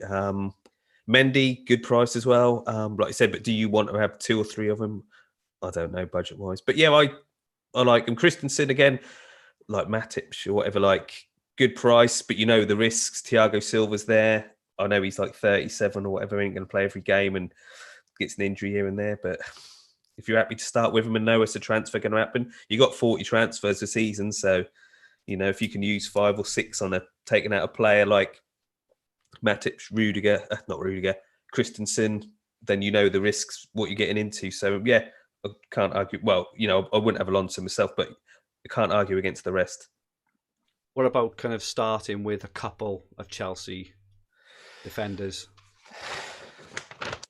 Good shout. Villa, Tottenham, Man City. Don't like the Spurs and Man City. That would probably put me off. Just one, I think, would probably be enough for me to start with. Okay. There is no good jump on point, unfortunately. No. Okay. It might be one of those. We don't like to bring a player in without an extra fixture, but it could be one where you do make a move. I think Chelsea plays Southampton and Norwich both on Saturdays. You might, if you want a one buy, then you might have to bite a bullet. A couple of people in the chat asking how many transfers I get this season. Due to the fact that I won Dream Team last season, it gave me an extra 20%. So I do have, I think I have between 85 and 90 this season, just for anyone asking about that. Jorginho, I really like the look of Jorginho. He's absolutely nailed on for passing. Could even still be on penalties. 8.3. Will likely get tackle, you guess, in a few games as well. Is he someone who I think he was 8. I remember the prices, so I think he's 8.3, wasn't he? Does he interest you, Ian, at all? He does, but I think I'd rather go with a defensive option. Okay, not as well as then? Not for me. Okay. No. Okay. Paul, I'll ask you a question. This is a question off Mark. Is Kane the most essential premium, as all others can be covered by defend? It's probably worth mentioning as well, actually. Obviously, he plays on the Sunday a lot, kind of in isolation of the other premiums as well. Do you think that, Kane is the most essential? I'd argue Salah is the most essential premium. I just by going through, so I use Ian's planner, and then as a subsection at the bottom, I write down who I think will be the most captained player on each day. assisted sometimes by Dan's poll if I update it. But obviously he's not doing 11 games in advance. And I've got Salah as being in the next 4 games, the 3 times that Salah plays, I think he'll be the most captained player. So on that basis, I think it makes Salah the most essential captain. Superb. Essential premium, yeah. Question from Dan and also Fitz and Fantasy Football Face-Off. This is the whole Bruno leaving him out. So he's still like 50% owned, I think, in the top 1K, 60% overall, either that way or the other way around. Paul, I don't think I've asked you yet around Ronaldo and Bruno. I know you said Ronaldo, but are you planning at the moment without going without Bruno? Yeah, I'm planning on going without Bruno. I think you can, like Ian had mentioned earlier on, that his budget player is 7 million, which in seasons gone by is crazy to talk about, because we were sitting with Gilbert at 4.5 million and Callum Patterson at a similar price. And the fact that you can build a team where the cheapest player is 7 million, even without having Bruno, because you've got Ronaldo, like if we're playing the coverage and percentage ownership of having Ronaldo there, I don't think he'll be needed. Man United do have a tendency to get a lot of penalties. I don't support a club, by the way, so it's not a conspiracy theory by me at all. And I think if Ronaldo's I think if Bruno was still taking penalties, it would, and I knew that it would sway me. But the fact is, I think Ronaldo takes them off him as well. So cool. Question for you, Dan. This is off Davey H, and he asks if Ronaldo and Lukaku are risky picks compared to the kind of staple sort of players of Bruno, Kane, Diaz, etc. Assuming he means you in terms of new to league, not new to league as such. Have been here before, but the tried and trusted Bruno, Kane, Diaz do it week in, week out for us. Do you think that they're risky, or do you think they will just hit the ground running and score as incredibly well as everyone expects them to? Yeah, I think so. Wouldn't surprise me if we come to the end of the season and then the 4 premium strikers have got like 25 goals each or something. Yeah. It's not like, when Chelsea signed Higuain or something. Do you know what I mean? That is Lukaku and it is Ronaldo in it. So I think, I'd be very surprised if we're sitting here like in a month's time and it's like, oh, Ronaldo hadn't scored in 4 and he's only started 2. And, yes, Salah and Kane, were reliable, aren't they, as Sky captains most games, but it's tricky. I think I said before, like if one of them strikers doesn't get 20 goals, you can be disappointed, aren't you?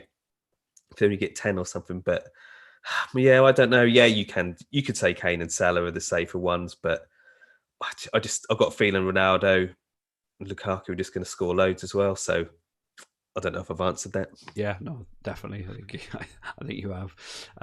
Ian, I've never been this confused at an overhaul. It's hard. It's hard. There's so many options in there. Like you could do with a 4-2-4 formation.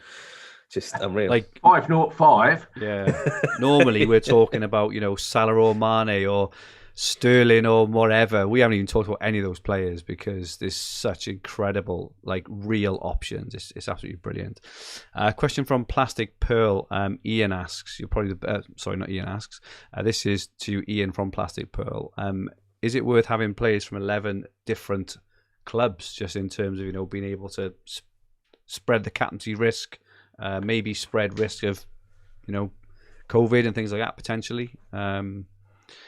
What do you think about that? I can see an upside, but to me, the most days we're ever going to have in one game week is 4. If you get a Friday, Saturday, Sunday, and Monday. Yeah. So, are you ever going to need 11 different teams at the same time? I can't see it myself. No. And how? If you did have 11 teams, how would you might get the best player from all 11? But how often are they going to be the best performing player that week? Fair enough. Ollie Paul asks about budget enablers. We mentioned Brentford double up potentially of Raya and Pinnock, or also mix with Troost Ekong. Paul, I know you've been looking at a few enablers. Have you got any for us? What do you think about Raya and Pinnock and Troost Ekong, and have you got any other for us? I'm not sure what Watford's best defensive line is now, and if that'll change over time, and that Troost-Ekong would potentially lose his spot.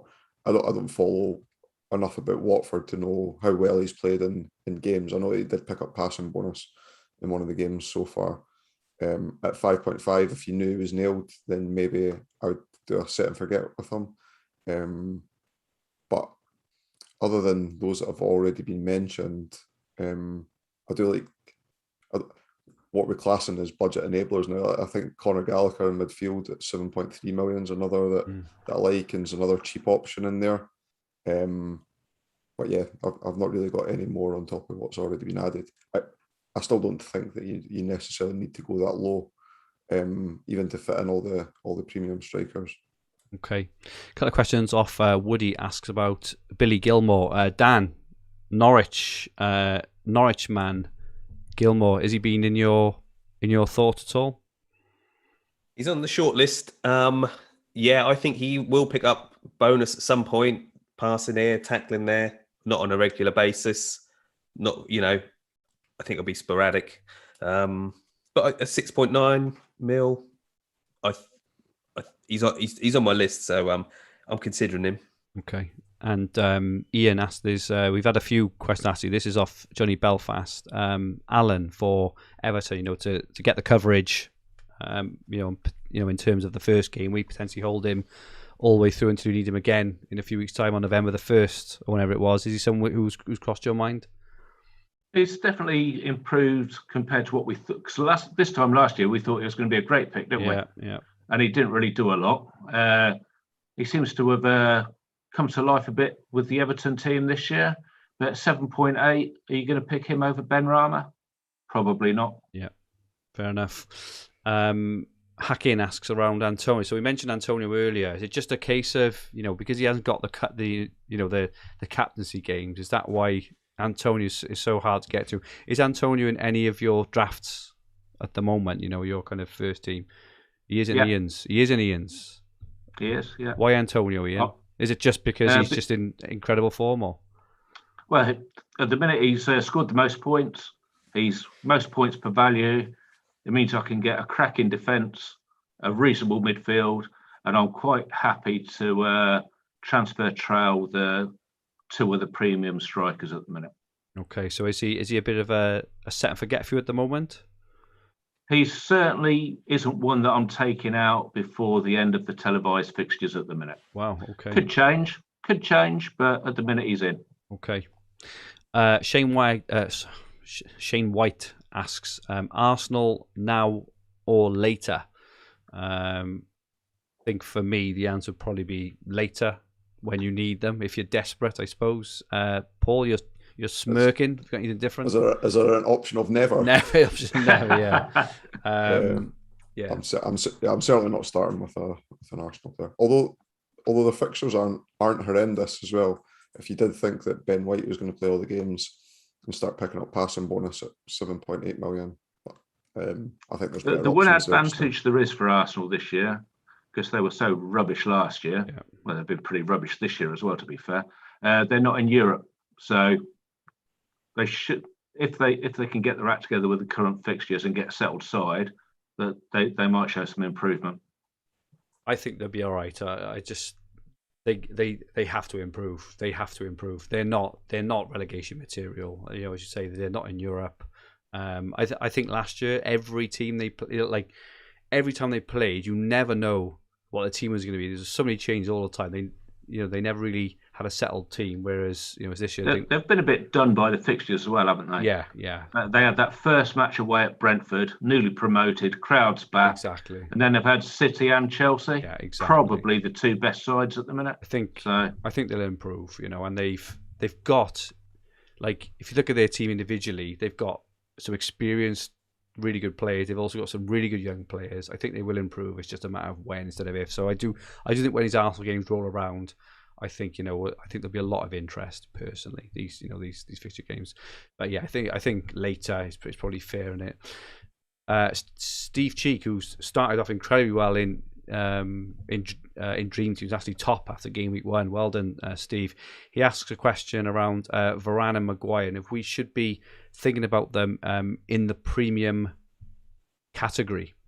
Dan, what are your thoughts on Varane? I think Maguire was 9.4.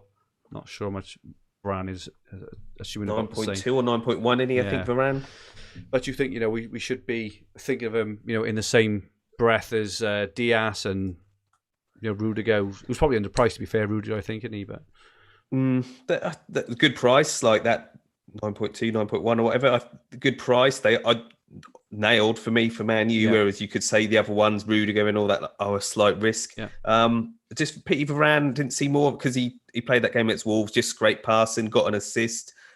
Is he going to be hitting passing regular? Because if so, yeah, he's on my shortlist, but I wish I'd have just seen another game of him. Like you'd say, well, Newcastle next, he'll get passing bonus in that. But I'd just like to have seen a bit more. But no, I think he's a good option. Fixtures stiffen up though, don't they, Dan? They've got 3 decent ones. You've got Newcastle, West Ham, Villa, Everton, and then they're into Leicester, Liverpool, Tottenham, Man City, Chelsea, Arsenal. Yeah, with you now saying that, I'd think, okay, well, I'll keep an eye on until, I don't know, getting into November, and if he's hitting some passing and stuff like that, and then get into the better fixtures, then someone else is injured, then possibly. But yeah, after now seeing that, probably avoid from the start, I think.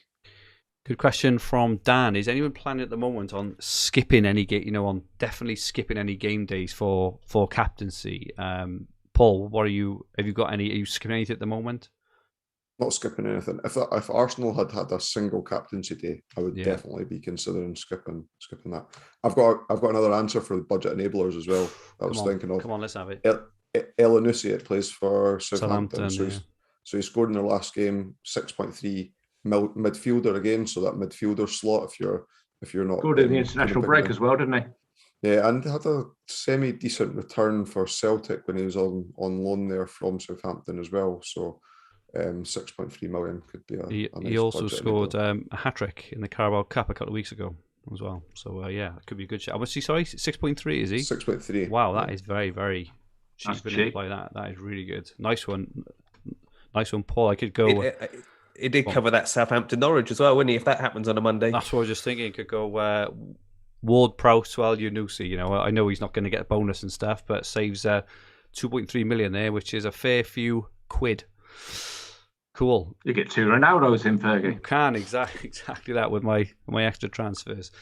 We've answered about Everton captaincy, international bans. I don't know if you guys know any more. I say I don't. The authorities know, but I think it's just probably fair to say just monitor. There is an article on fantasyfootballhub.co.uk which kind of spells out what we know, which is going to be regularly updated, but we just don't know. I think is I don't know if you guys know any more than me.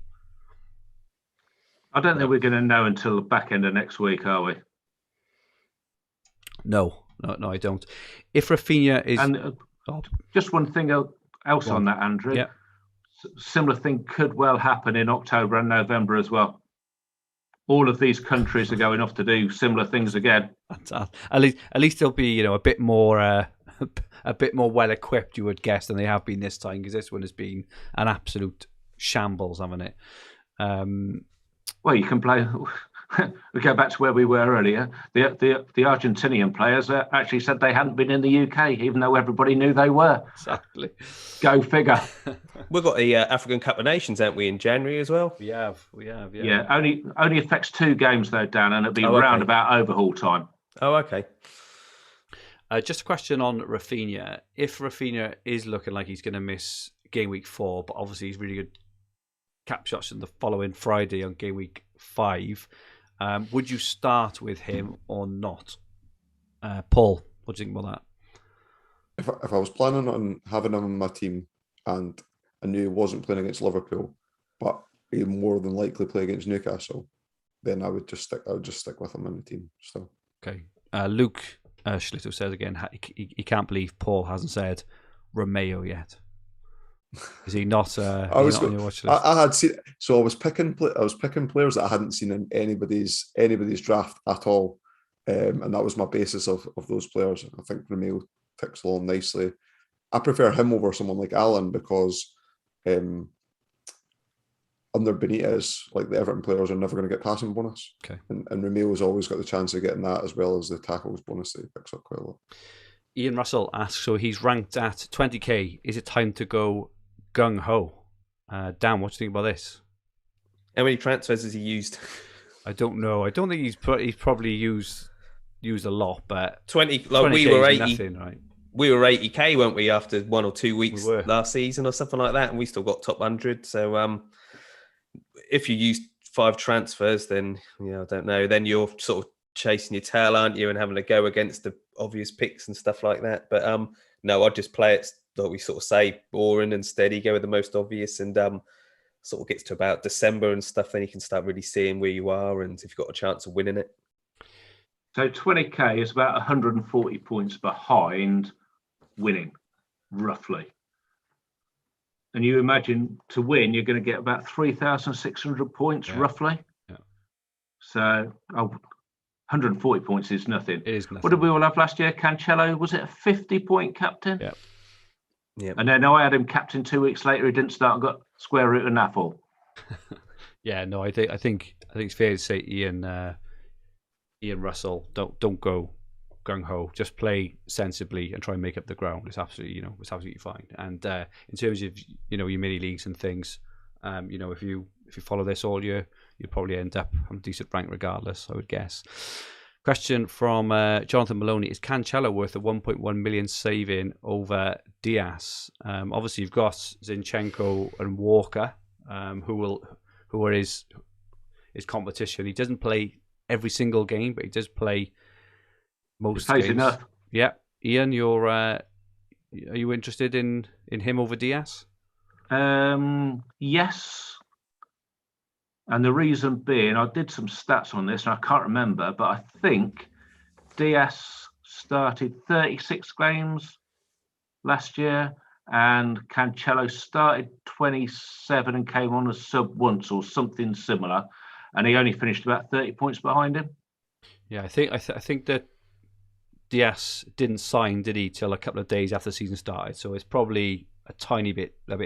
Cancelo was injured as well, though. So no, that's fair. That probably met off. Yeah, no, that's fair. I think points per game or points per start, Cancelo was probably better. Okay. But you just don't know whether he's going to play. That's the problem. No. And as somebody said to me on Twitter, so who do you want to have for the captaincy for City? But when we look through the fixtures, I don't think there was really any time that we needed a City captaincy, was there? I don't think there is. There were certainly better options, or at least as good options elsewhere. I agree. That's a good point. It's just I can imagine the frustration of City having an easy like a 3-0 and Diaz playing and getting a 10-pointer and Cancelo not getting on would be frustrating. It's only 10 points though. It is. No, that's fair. A quick question. So we had another one off John Maloney and also one off Mark. I think we've answered this. Which premium striker misses out, and about question about daisy chaining attackers. And I think the daisy chain we did. Yeah, the daisy chain. So it's just looking at which ones to start with and when to move off to make the most of the captaincies and 3-for-1s and things like that. I think in it. So it's all on Ian's planner on fantasyfootballhub.co.uk. I think we've answered the rest of them. Jazzy, I think you did ask 8 questions, but I think we have answered them all actually. So we've done quite well there. Sam Taylor says, Fergi, what about your favourite Jacob Moda as an enabler? Well, he's scored a few points. He's 5.6 million. He didn't start a game or two, which is if he just started every game, I think he'd be decent. Yeah, I think he's incredibly cheap. I think he came on as a sub and got an assist, and then he started a game or two. I think he's okay, but you want guaranteed. You'd rather have starters. Webster though, wouldn't you? You would, but he's only 5.6 is the thing. In terms of just purely chucking in someone mega cheap who's playing just to be able to, enable a premium 3 up front, for example. But he's not starting every game, which would concern me. Okay, we've gone through all the questions. My goodness, I think we've broken the record on time here, guys. It's been a long old a long old podcast. Paul, you're looking shattered, scratching your neck, rubbing your eyes. Are you all right there still? Yeah, I'm good. Yeah, good. Okay, we'll just run through a couple of leagues before wrapping up. So just a quick update on the hub. £500 member mini league in 10th place. Graham Leach, 9th Ashfields, 8th Sean Gannon, 7th John Kerr, 6th Richard Shard, who's also 5th as well. 4th Craig Johnson, 3rd Al Morgan, 2 Elsie Bishop, and number 1 John Kerr. His 2 teams have had fantastic starts. He's on 361 points. Very well played there, John Kerr, indeed. And the Four Nations League in 10th place, Liam's first team, I should say. In 9th place, Ian's second team. Then we've got Dan's second team, Paul's second team, Liam's second team. And then we've got my teams that are currently in 4th and in 5th. Dan's team then on 311. Paul's team also on 311. So Paul's and Dan's team got exactly the same points. Something fishy going on there. But Ian, far and away, 330 points here with no transfers used. You are absolutely flying at the moment. The Four Nations League looks like it's winging its way over from Ireland back to England. Is it rugby you live in? That'll cost you a tenner. Yeah, that'll cost you rugby. Yeah. Maybe he'll straighten the trophy before he sends it back as well, Dan. Yeah, you'll have to pay a Brexit import charge, I imagine. You would indeed. And that is why you don't buy trophies off eBay as well. Okay, so Dan, what's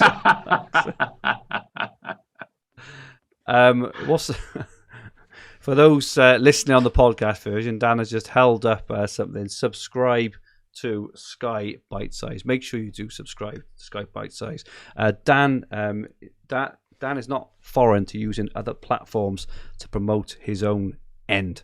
But Dan, move on. What's upset you this week? Oh, right.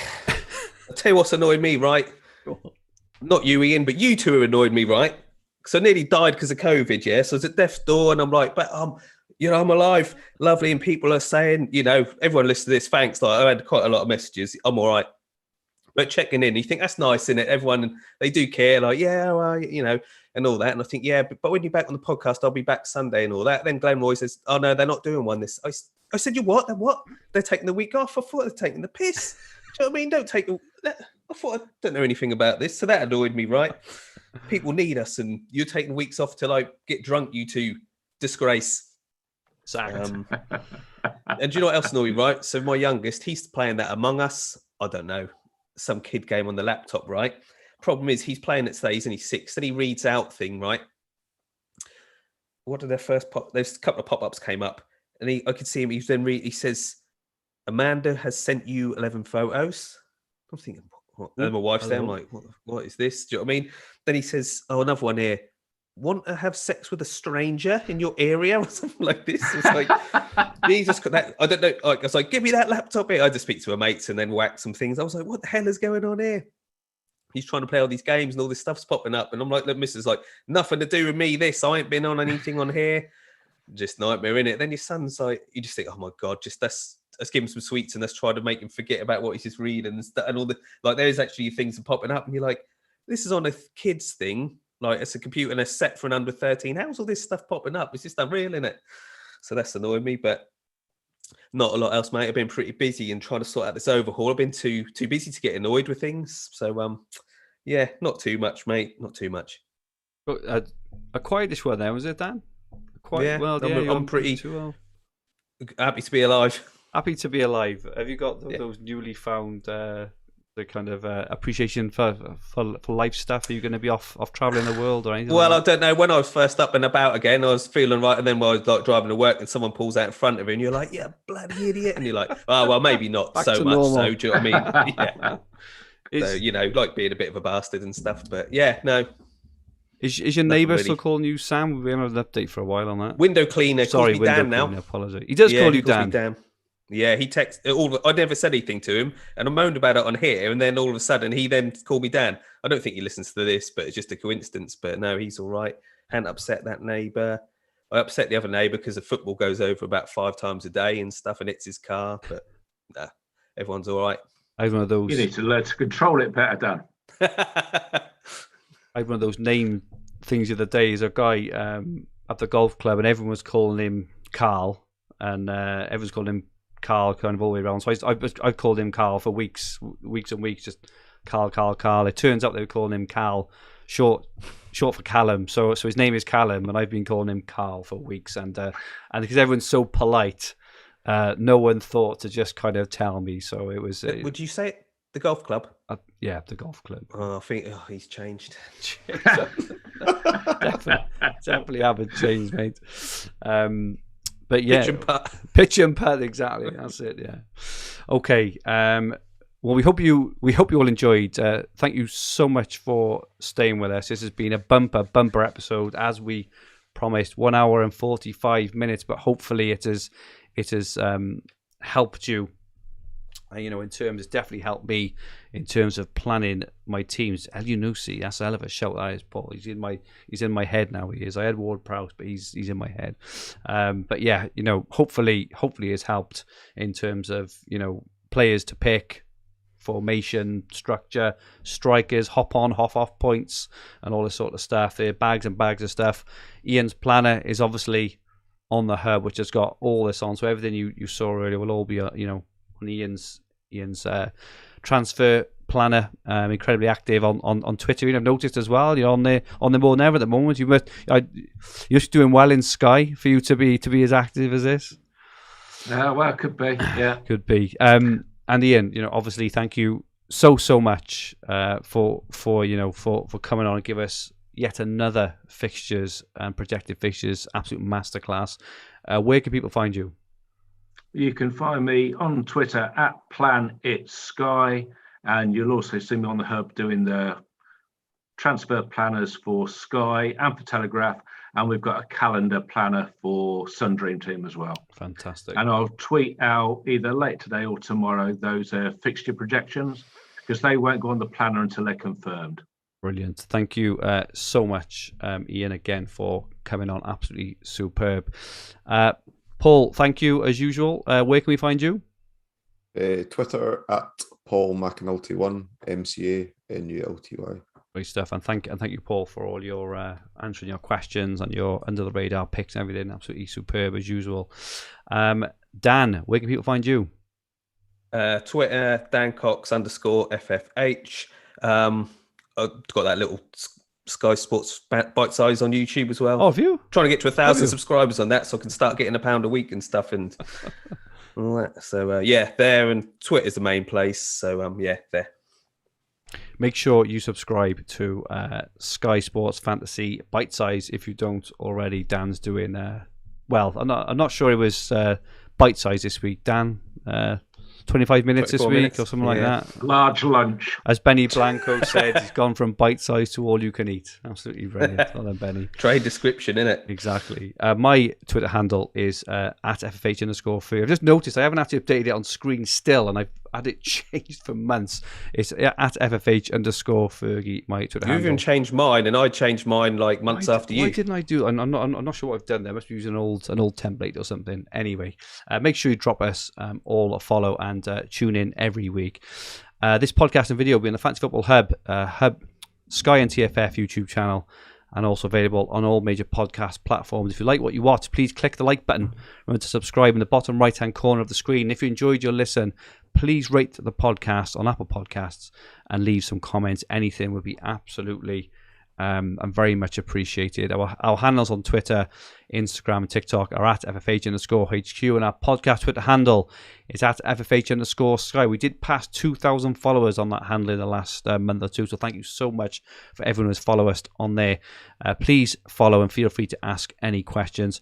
Our website is fantasyfootballhub.co.uk, where you'll find everything you need for fantasy football all under one roof, including player comparison tools, a fixture ticker, Opta stats, top player team reveals, and much, much more. Forgot to thank FF Stuff, obviously, for all his absolutely superb visuals. So thank you very much, Frank, for all your support with that.